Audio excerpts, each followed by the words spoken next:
Kalau kamu presiden, kamu berkewajiban sedikit kamu tidak mikir Indonesia, sedikit kamu tidak, kok kamu bisa makan enak, orang di sana digusur habis berpuluh-puluh tahun, beratus-ratus tahun mereka hidup di sana, anak turun, kemudian sekarang kehilangan tempat, kehilangan kerjaan, terus kamu bisa makan enak sebagai presiden, itu kamu akan mendapat wabal dari Allah luar biasa besarnya.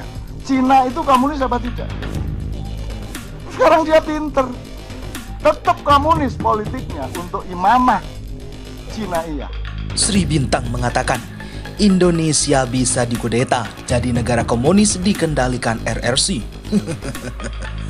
Pribumi itu orang Indonesia asli, ya, yang sejak zaman Sriwijaya, kemudian Hayam Buruk, Majapahit, ya, lalu masuknya Kesultanan Islam, itu belum tercemar itu. Memang Cina itu dari daratan sudah sejak tahun 500 itu mengganggu Indonesia. Kata Pak Muldoko. Apa kata Pak Muldoko? Indonesia tidak mau ikut campur dalam persoalan dalam negeri Cina. Sudah cukup kita bersikap tegas menolak sikap Cina seperti itu. Tidak perlu jadi Muslim. Kenapa? Karena lebih jahat daripada binatang. Pertama, rakyat akan berkesimpulan sikap itu tidak sesuai dengan Undang-Undang Dasar 45 yang menyatakan bahwasanya Indonesia harus proaktif untuk perdamaian dunia. 30 negara menyatakan protes terhadap kejadian Uighur, meminta dunia bersikap, memprotes Cina. 30 negara yang diantaranya Inggris memprotes keras, bukan negara Islam. Indonesia hancur begini, pejabat kita jadi munafik terhadap agama, bangsa dan negara. Mereka pro-pro Pancasila itu, menekan para ulama yang tidak setuju dengan paham mereka, kemudian bersekongkol dengan orang-orang yang tidak berkompeten, membusukkan para ulama, membusukkan para tokoh-tokoh Islam, mengadu domba antara Ustadz A, Ustadz B, Buya A, Buya B, ulama A, ulama B. Konsep siapa? Komunis. Setelah ada begini, setelah diancam-ancam, banyak ulama di penjara, bahkan banyak yang meninggal dunia, bahkan ada yang mengatakan cebong si PKI. Ada gerakan yang membuat amandemen sehingga kata-kata asli itu dihapuskan.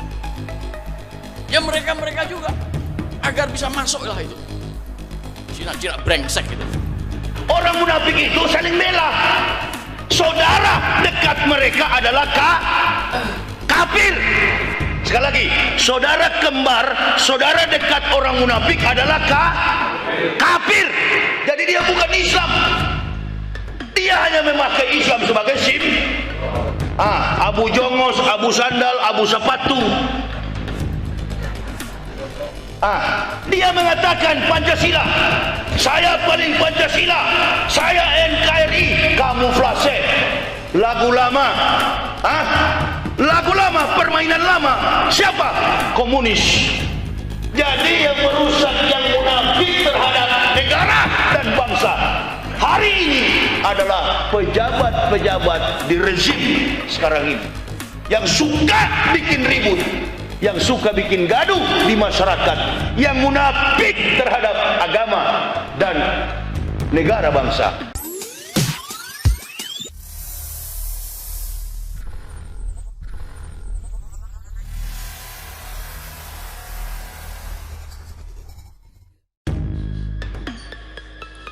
Sri Bintang mengatakan, Indonesia bisa dikudeta jadi negara komunis dikendalikan RRC.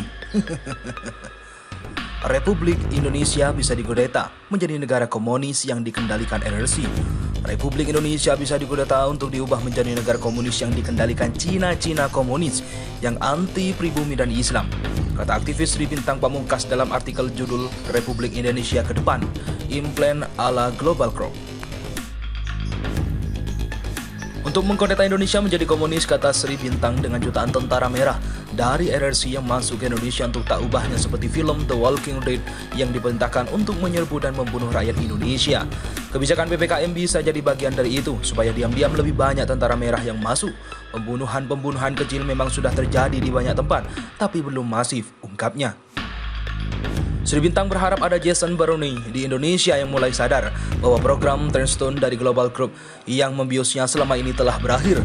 Demikian pula implan-implan itu menjadi tidak ada artinya karena para tokoh Global Group sudah terbunuh oleh COVID-19 yang diciptakannya sendiri. Taruk-taruk senusantara pun sadar dan bangkit lagi untuk melawan para pengkhianat Republik dan Cina-Cina Tartar keturunan para Pau atau Prisoner of War di zaman Raden Wijaya itu, papar Sri Bintang. Presiden tuh TK1, TKI 1, Tenaga Kerja Indonesia urutan 1. Sekarang Anda pusing soal PKI, pusing soal komunis. Ngapain kamu pusing soal komunis? Itu cara untuk supaya Anda menoleh, supaya malingnya masuk. Kan begitu. Itu pengalian isu. Anda tahu, sekarang sudah sampai pada tingkat pemusatan kapital. Bukan lagi distribusi modal, bukan lagi penguasaan titik-titik modal di sini, tapi sekarang pemusatan. Jadi sudah jelas kekuatan modalnya sekarang mainnya zona teritorial, reklamasi seluruh pantai utara Pulau Jawa. Sudah jelas zona naganya, kan begitu kan? Cina itu pribumi itu orang Indonesia asli, ya, yang sejak zaman Sriwijaya, kemudian Hayam Buruk, Majapahit, ya, lalu masuknya Kesultanan Islam, itu belum tercemar itu.